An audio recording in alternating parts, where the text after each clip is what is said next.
Hello, everybody, and welcome to another episode of Matters Ago. Today, I wanted to talk about the idiocracy theory. The idiocracy theory being that over time, the human race as a collective is getting stupider. And look, if you look around on the internet enough, and some things even just in our society and how things are today, there's a lot of arguments to say that we're moving towards an idiocracy or that we're even experiencing it already. And I wouldn't blame someone for having that worldview. Me personally, I don't think we're fully doomed one way or the other, if you know what I mean. I don't think it's really been decided yet that we're going to be going into an idiocracy. Sure, at this time, there's a lot of things I can complain about in our society that are just completely moronic and idiotic, and it makes you think people are seriously like from that movie Idiocracy. I'm waiting for the day where, you know, they're trying to plant crops or something and someone just mentions, what about the electrolytes? I think that could possibly happen, but at the same time, maybe not. Because the generations that are coming up now, they're still really young, so you could say these generations are nah, they ain't gonna amount to shit, and that happens every single generation. As they're young and they're coming up, they're the worst thing on planet Earth. It was the same for millennials, but with millennials, the difference being we ended up fucking shit up a lot. Now, I don't think, me personally, I fuck shit up a lot, but I must be honest that a lot of people from my generation have overcomplicated things, caused more harm than good, and just aren't reasonable and are fucking batshit insane. That's like our legacy. The millennial era is madness. There's no other way to put it. Hasn't been good for anyone. No one's won. Everyone's just yelling and screaming and being pissed off. And I think these generations coming into that, inheriting that sort of mindset, are gonna just be like, no, this is shit. Because the younger generations always rebel against the ones before them. That's just how it's always been. They always rebel against what they were doing, and they try to change it for the better from their perspective. So there's a lot of people raising these young kids now with their perspective and what they believe, but these kids are going to expand upon that. And I do think that these generations will end up undoing a lot of the bad that the millennials have done. And there's some Gen X's and some Boomers in there too that have been along for the ride, and helping these guys achieve all this absolute madness. The world is moving into an idiocracy. We're screaming and yelling about all these things, and half the people don't even have the facts about what they're screaming about. These Palestine protesters don't even fully understand all the politics and history between these two countries. I'm not here to say that one side is good, the other side is bad. I'm just here to say that I don't like war. I don't like people blowing each other up and killing each other, and countries around the world sending them all this fucking money so they can blow each other. They make money blowing each other up more and all this shit. It's just negative both sides. I'm not saying free Palestine, free Israel, because to be completely honest, okay, let's be real, you probably don't understand the full history of it. One Wikipedia article doesn't make you a fucking expert, mate. You don't know the full history, and it's very obvious when you confront one of these protesters.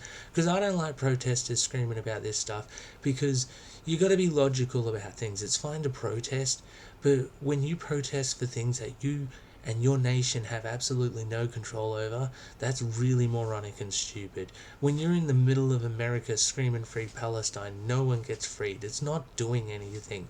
And these people are, a lot of them, I would even go as far as to say the majority, are either doing it because, they want to look cool in front of their friends and all that, or they're just, an asshole who wants an excuse to scream free Palestine and piss people off.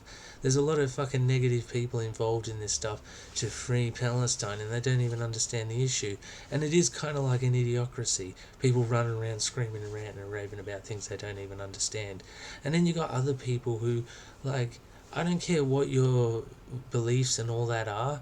I may disagree with you, I don't hate you, it's fine, you're allowed to disagree with people, but you're seeing this trend of people where when someone disagrees with their worldview or the way they think, they start screaming, just straight up screaming and going absolutely insane.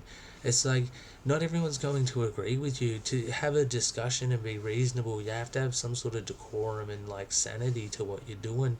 How are you going to be taken seriously if you're screaming and yelling like an absolute lunatic? No one listens to that homeless guy in the corner who's screaming and ranting and raving about how the world's going to end because we didn't accept Jesus. No one listens to him. So how are you going to expect people to listen to you when you're screaming, ranting and raving? And when half the stuff you just make up on the spot. I can tell you why there's transphobia in this society. It's because It started as one thing, morphed into another, and then just kept changing. And all these new people came on board and started overcomplicating things and adding all this other bullshit. It was supposed to be pretty simple, you know. Okay, you're either born a man or a woman. That's a fact. That is a gender thing, and the fact that you have to explain this and put a disclaimer nowadays is proof of an idiocracy. That's just the way shit is. You're born a girl or a boy. That's how these things are. In very rare cases, you may be a hermaphrodite with both, but that is extremely, like, fucking rare. Firstly, if your whole identity is based around your gender, that is an issue. Like, that's mental. That's like proof of the idiocracy that someone will base their entire being around their gender. I'm a male, but I don't base my entire gender around, like everything about me around my gender. It's just madness. It's like idiotic. I'm sorry to say that, but anyway, that aside, you're either born a man or a woman, and okay, you identify with the opposite to what you was born as. You want to go and be identifying as the other one. I'm fine with that, and that's what transgender is. You feel that you're in the wrong body and all that. Okay, fine. But when people start going no one's listening to you. Do you hear yourself? And this isn't to be critical of people, to denigrate anyone. It's just there's one thing that I know what it is, and the reason I know what it is because it exists. All this other stuff, being they, them, that's just improper English. They, them means other people. They were standing over there. I saw them at the supermarket, whatever. That's how those words work. You can't identify as that.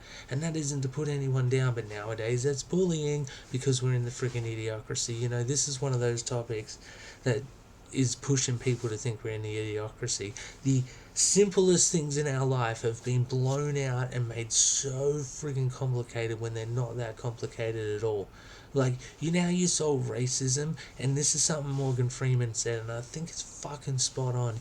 You stop talking about it and you just judge an individual as they come. Don't worry about where they're from or the colour of their skin and all that. It really is that simple. But our stupid millennial generation has put all these labels on it and done all this hokey shit. And this next generation is going to come in, and I believe and I'm hoping that they're going to clean up house of all this madness. Because there's that old saying that says, hard times create soft people create hard times. And then the cycle continues. So, like us softy millennials with all our social justice and crying about everything, turning the world into an idiocracy of just where everyone screams and yells and no one actually learns anything. That generation is going to observe that and grow up and fix it. That's my belief. Because every younger generation, like I said, they rebel against the generation before them, and I'm hoping that's the way it's going. And I'm starting to see little inklings of that. You know, sometimes in public you hear a young fella talking and they're talking some fucking sense, and they're not taking the Kool-Aid, and I'm fucking all for it. Anyway, that's just my opinion on that shit. Thanks for watching the motherfucking episode. I'll see you on the next one. Yeah.